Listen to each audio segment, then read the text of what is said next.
I sat down with JB Pritzker and Juliana Stratton to hear more about how they plan to steer the state in the future. How did you do it?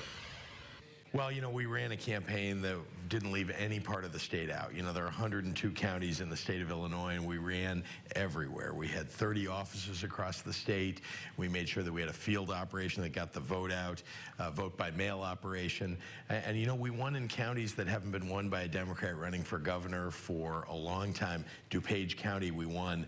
It's been since 1932. A gubernatorial candidate won there on the Democratic side. 1912 for Kane County. In Champaign County, it's been since 1936.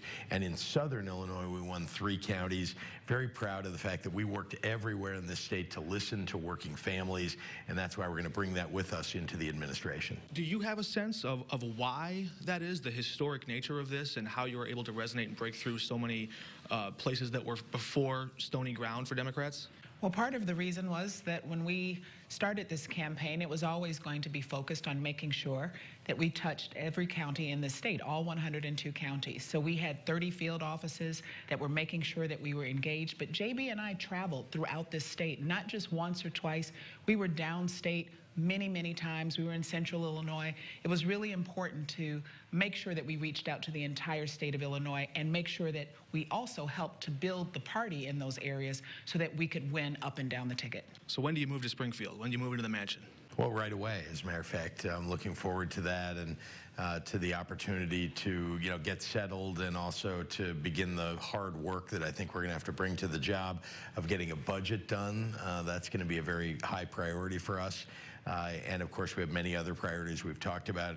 We want to raise wages, create jobs, lower the cost of health care, and expand it to everybody, and make sure that we're making college affordable. Speaking of Springfield, Doris Kearns Goodwin, the historian, was just there, I think last week. She's the author who wrote the book Team of Rivals about Abraham Lincoln. Of course, that's Abraham Lincoln's hometown. The book's interesting because it really focuses on how Abraham Lincoln built out his cabinet from people he disagreed with, using rivals of his to build a consensus. You're under really no obligation to do that. Democrats now control every statewide office and supermajorities in both chambers. How will you go about building your cabinet in a way that is diverse, in a way that brings in other ideas? What are you looking for when you build your team out? Well, let's start with a diversity of opinion and outlook.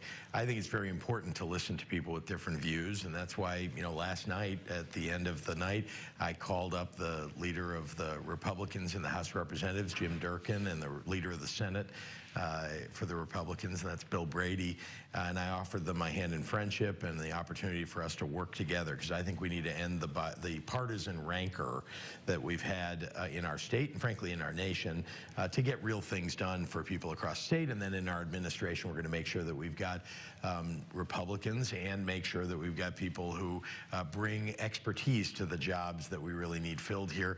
And there are things that Juliana and I are expert at, and there are things that we may not be, and we want the best people that we can to join our administration. And you've said several times Republicans at the table at the legislative process, but are you saying now Republicans in your administration? And can you clarify, will there be any downstate people in your cabinet? Well, we, of course, are going to have people across the state of Illinois represented in our cabinet. Downstate's very important to me. You've got to understand, when I've said throughout the campaign that we're one Illinois, we're not just about Chicago versus the downstate or downstate against the collar counties, I really mean it. And that's why we've already had throughout the campaign people from downstate, from southern Illinois, central Illinois, northwestern Illinois as part of this campaign team. And you've seen that in the announcement today of our transition team. We're going to carry that through into our administration. I wonder how you see the role of your new office. I believe it's an office that can be shaped really in a lot of different ways. What is your chief goal stepping into this office, and how should the people of Illinois come to expect your presence there? Sure. Well, I think that, first of all, as JB said, there are a lot of priorities that we have and a lot that we need to do in this state. And JB has viewed me as a partner, not just during the campaign, but sees me as a partner in this administration. So I look forward to supporting all of these efforts. But more specifically, one of the things that we have proposed is a new office that we will create, the Office of Criminal Justice Reform and Economic Opportunity. This is something that I've been very passionate about throughout my career, and really making sure that we look at how to reform our criminal justice system. On his way out, Governor Rauner and the rest of the Republican Party looking for answers. What is the future of the Illinois GOP? Coming up, we sit down with the primary runner-up, Jeannie Ives, who says farther to the right is the path to victory.